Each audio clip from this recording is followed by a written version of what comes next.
Bienvenue au pas à pas couture pour le patron Hugo, qui est un pantalon pour homme en maille. Alors, quelle maille choisir? Là, c'est une maille un peu polo que j'ai trouvée dans un magasin de tissus chartrain qui s'appelle Tissu Bellis. Il est assez joli, assez épais et il y a pas mal d'élasticité, ce qui va le rendre super agréable à porter. Qu'est-ce qu'il y a comme point technique? Nous avons des plis plats sur le devant, une fausse braguette, des petits œillets à poser et des pinces au niveau du dos, ce qui le rend quand même assez facile à réaliser. Pour cela, vous aurez donc besoin de mailles, ou alors là, pour la version de YouTube, j'ai pris un sergé, enfin un crêpe avec de l'élasticité dedans, ce qui va le rendre super agréable à porter. Dans le patron, il y a aussi un lien que vous pouvez poser au niveau de la ceinture. Franchement, je vous conseille de l'acheter déjà tout fait. J'en ai trouvé plein sur Mercerie Snapply. Il y en a de toutes les couleurs. Ils font 10 mm et c'est parfait. Vous aurez également besoin de stop cordon. Donc il y en a aussi de toutes les couleurs. Super sympa et très quali. Et j'ai trouvé quelque chose de juste extra. L'élastique avec le cordon qui est déjà à l'intérieur. Alors, jamais testé, je verrai si jamais ça fonctionne ou pas. Je ne vais pas le mettre là sur la version YouTube. Donc, c'est parti pour la couture. J'ai déjà découpé toutes mes pièces. En route! Après avoir tout bien découpé, nous allons commencer par thermocoller et surjeter le côté arrondi de la braguette. Puis, après avoir thermocollé le dos de l'emplacement des œillets, nous allons commencer par faire du bécollage. Pour mettre l'emplacement, je prends mon patron et je troue la petite croix sur laquelle il va y avoir le trou de l'œillet. J'utilise un œillet de chez Prime de 0,8 cm. On commence d'abord par faire le trou à l'aide du bon réceptacle. Tout est bien écrit sur la boîte, ne vous inquiétez pas. Je prends un marteau et on appuie fort. Alors là, vous voyez, je ne vous montre pas que ça fait le trou parce que ça ne l'a pas fait. Il vaut mieux vous mettre par terre sur un sol super dur. J'ai également plié en deux mes petits morceaux de sergé et cela va me permettre de renforcer le dos de mon œillet. Je mets la partie mâle sur l'envers, la partie femelle sur l'endroit et je change le petit embout. Je mets la partie blanche en dessous et tout pareil, je vais taper avec le marteau. Et je n'ai pas réussi sur ma table de coupe parce que c'est un petit peu trop creux. Je suis donc allée par terre pour faire la suite. Et voilà, c'est tout beau. On a nos deux œillets de bien placés et les sergés pliés en deux au dos. Passons maintenant au pli plat de nos deux devants. Nous allons mettre le cran de droite sur le cran de gauche. On épingle bien et on va venir faire une petite couture nervure en haut de son devant. Si votre tissu est assez lourd, vous pouvez passer un petit coup de fer à repasser pour bien aplatir avant de faire votre couture. Une fois la couture de maintien faite, on va venir passer un petit coup de fer à repasser pour que le pli se mette bien en place. Passons maintenant aux poches. Nous allons prendre notre fond de poche qui est la pièce numéro 4 et la placer endroit contre endroit sur les devants. Faites bien correspondre l'écran. Épingler et nous allons ensuite faire une couture à 1 cm de marge. On utilise un point droit normal, pas besoin d'augmenter la longueur de son point. Une marche arrière au début et à la fin de sa petite ligne.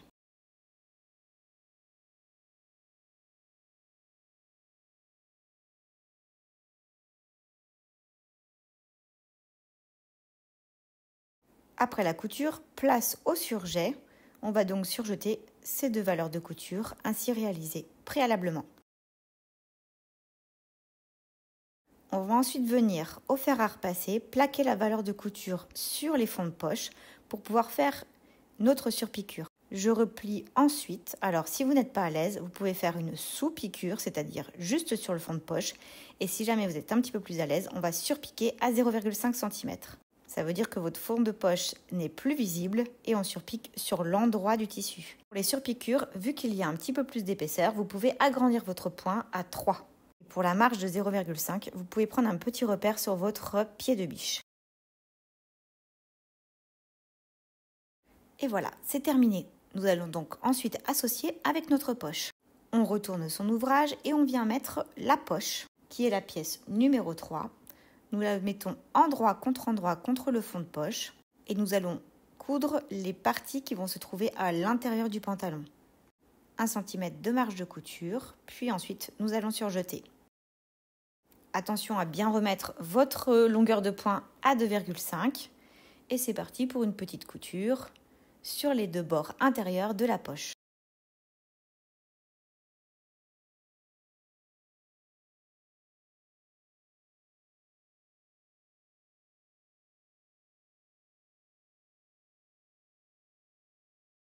Pour le surjet, si vous avez envie de tester, vous pouvez très bien faire l'angle sans vous arrêter et sans sortir.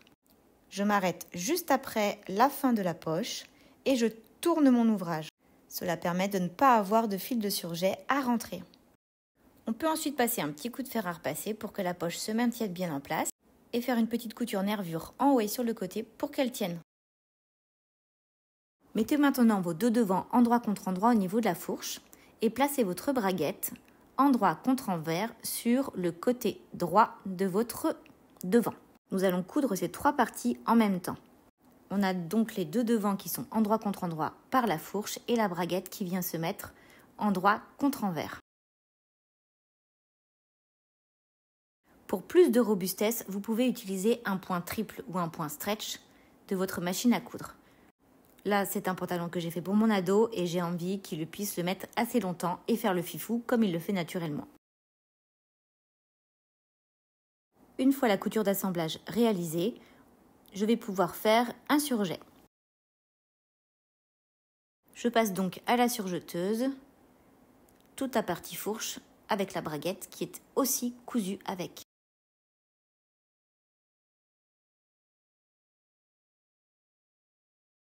Nous allons maintenant la rabattre au fer à repasser.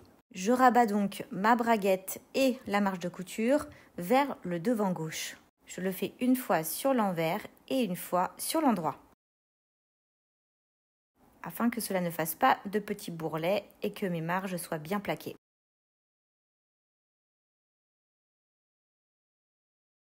Je vais ensuite piquer la braguette le long du surjet. On peut allonger son point à 3 comme pour toute surpiqûre.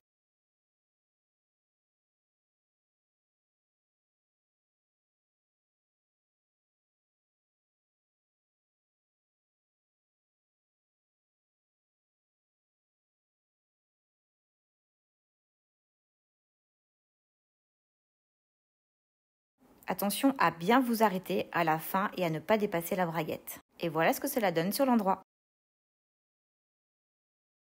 Et voilà, votre devant est terminé. Nous allons maintenant passer au dos. Nous allons tout d'abord commencer par dessiner les pinces. Vous avez fait 2 crans au niveau du haut de vos dos. Et ensuite, avec une épingle, j'ai placé la fin de ma pince. Je rejoins donc l'écran à la petite croix réalisée grâce à mon épingle.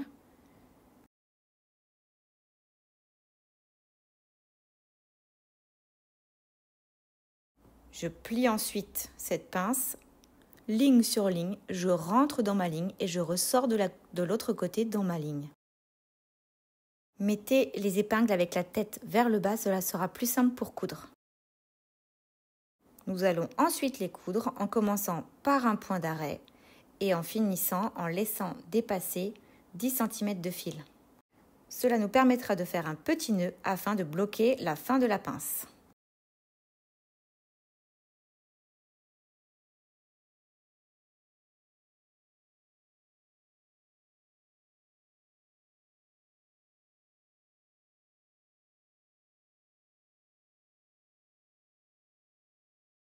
Au fer à repasser, nous allons plaquer les pinces vers l'extérieur de son dos. Je fais un petit rond avec mon fer à repasser sur le bas de la pince pour pouvoir bien faire le galbe de la fesse. Je passe un petit coup de fer aussi sur l'endroit pour bien plaquer tout ça. Vos deux dos sont prêts, nous pouvons les assembler par la fourche. Exactement le même travail que pour le devant. Je couds au point stretch et je surjette.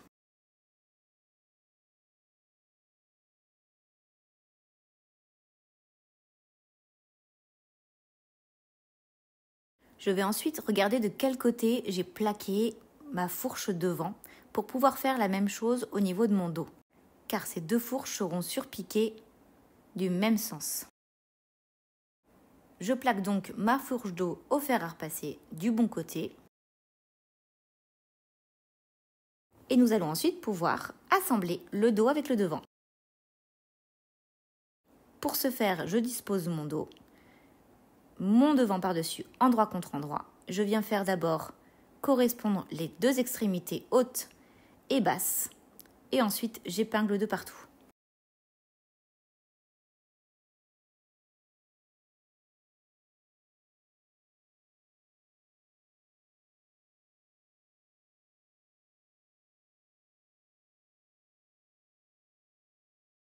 Pour les deux fourches, faites bien attention à rentrer dans votre couture et à sortir de votre couture de l'autre côté afin que la croix se fasse parfaitement.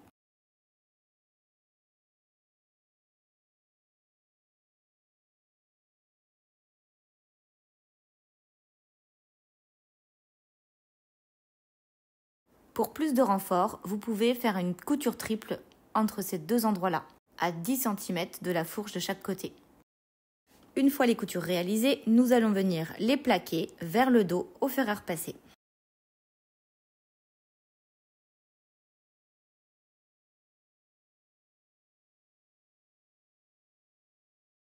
Nous allons ensuite terminer le bas en faisant une surpiqûre qui va aller du bas de la braguette jusqu'au haut du dos. C'est décoratif. Si vous ne vous sentez pas de le faire, vous n'êtes pas obligé. Comme pour toute surpiqûre, je vais augmenter mon point à 3 et c'est parti.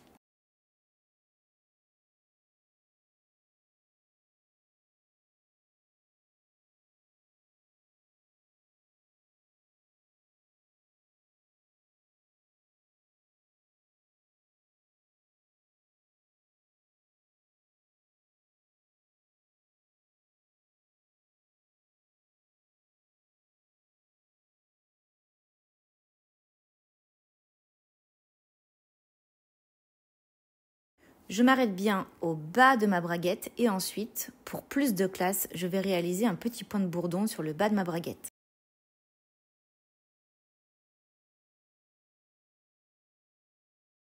Je ne sais pas si vous avez ce point dans votre machine à coudre, mais sinon vous faites un petit zigzag assez serré sur 1 cm. Cela sert de renfort, mais c'est surtout décoratif pour faire genre j'ai un vrai pantalon. Ça imite vraiment la couture des jeans.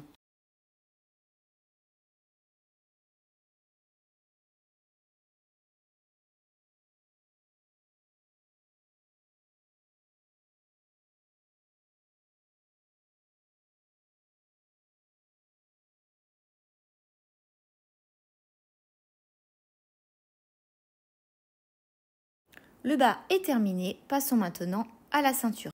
Nous allons la plier endroit contre endroit, faire une couture à 1 cm de marge et ouvrir cette couture au fer à repasser. Une fois qu'elle est ouverte, je vais venir rabattre le haut sur le bas, envers contre envers. Et au fer à repasser, on va venir bien plaquer cette pliure.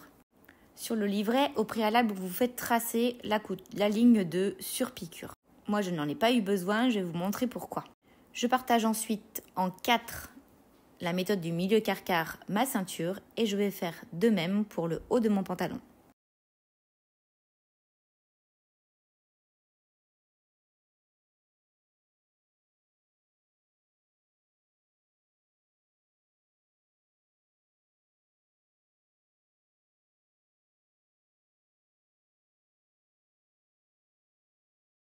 Je vais ensuite venir faire correspondre endroit contre endroit ma ceinture. Attention, mettez bien les œillets sur le devant. Ça peut être embêtant s'ils sont sur l'arrière. Et j'épingle ensuite tout le tour de ma ceinture sur mon devant et mon dos. Nous allons coudre tout autour en laissant un trou de 10 cm au dos. Une fois cousu, on ne surjette pas parce qu'on va venir mettre l'élastique. J'ai pris un élastique de 3,5 cm de haut, je le coupe à la bonne longueur grâce à mon patron et je vais venir l'insérer à l'intérieur de ma ceinture grâce à une épingle à nourrice. Vous avez largement la place de passer, mais faites bien attention à ce que ça ne vrille pas pendant cet exercice. C'est un peu fatal quand vous avez fini votre ceinture élastiquée et que vous vous rendez compte que l'élastique a brillé à l'intérieur. Ça, c'est vraiment rageant.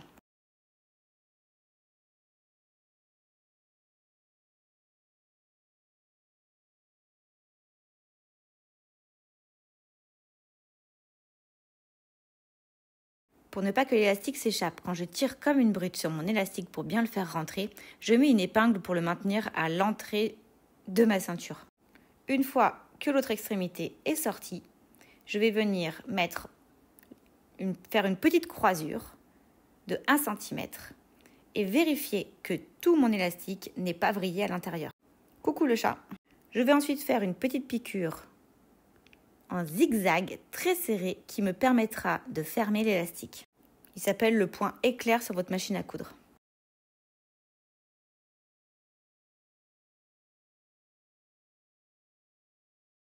Je fais ensuite disparaître l'élastique à l'intérieur de ma ceinture et je ferme le trou avec un point droit.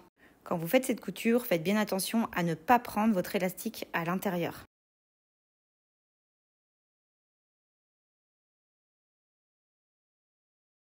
Une fois que cette couture est réalisée, nous allons faire un surjet sur la totalité de la ceinture.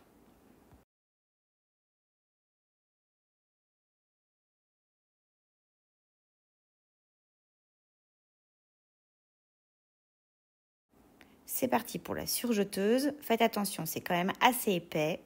Allez-y doucement. Vu que j'étais à la surjeteuse, j'en ai profité pour pouvoir surjeter le bas de mon pantalon. Comme ça, c'est fait et je n'y reviens plus.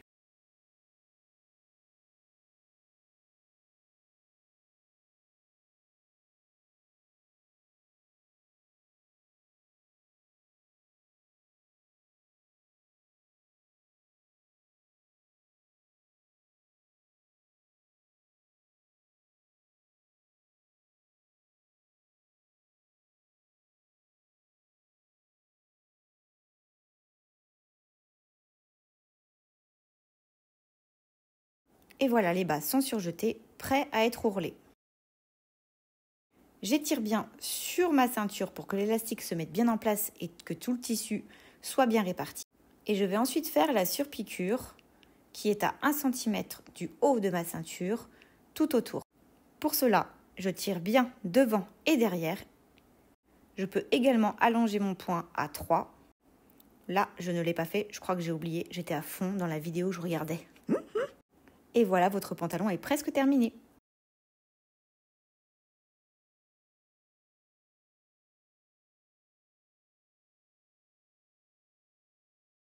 Avant de faire votre ourlet, essayez bien sur votre mannequin. Bon, ça n'allait pas du tout à Berlin.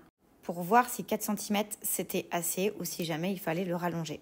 Pour Marceau, j'ai choisi de faire un double rentré de 2 x 2 cm. Je vais donc faire un trait à 4 cm et faire un double rentré. On peut également, si l'on veut, faire un simple rentré de 4 cm et faire un point à la main pour que ce soit plus classe encore. Je prends donc ma règle universelle, une craie et je trace un trait à 4 cm en partant du bas. Mais ça, c'est vraiment si jamais votre fils ou votre homme a cette grandeur-là de jambe. Je rentre à l'intérieur de ma jeannette, c'est plus facile, en l'ayant mis sur l'envers et je viens faire mon double rentré avec le fer à repasser. Puis, il me restera à piquer nervure tout autour de mon ourlet afin de terminer. Et voilà, c'est fini. Oh, c'est beau. Et maintenant, place au petit lien.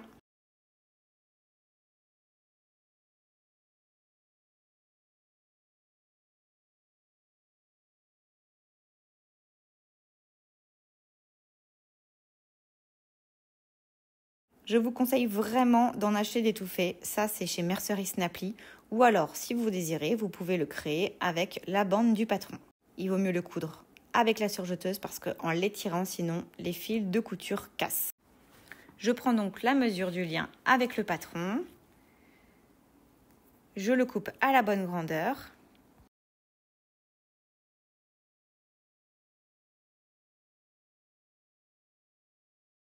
Et ma petite astuce, c'est qu'aux extrémités, je vais venir mettre un petit bout de scotch pour ne pas qu'il s'effiloche quand je le rentre à l'intérieur de la ceinture. je vais prendre une épingle à nourrice, la rentrer dans ce petit bout de scotch et venir passer par l'œillet pour faire tout le tour.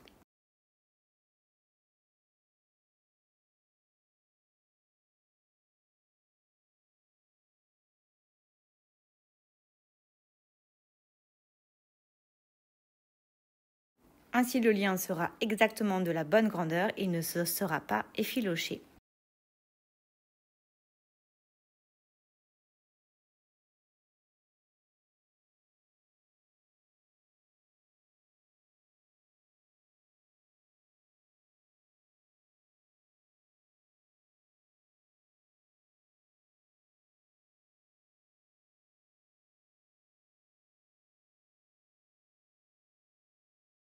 Le petit bout de scotch me permettra aussi plus facilement de le rentrer à l'intérieur du stop cordon. Je fais ensuite un petit nœud et je coupe l'excédent un peu moche de mon lien. On peut laisser du scotch comme ça, cela ne s'effilochera pas. Et voilà, votre pantalon Hugo est terminé. Il est magnifique, il est classe et franchement, ils vont être trop beaux nos boys, non ?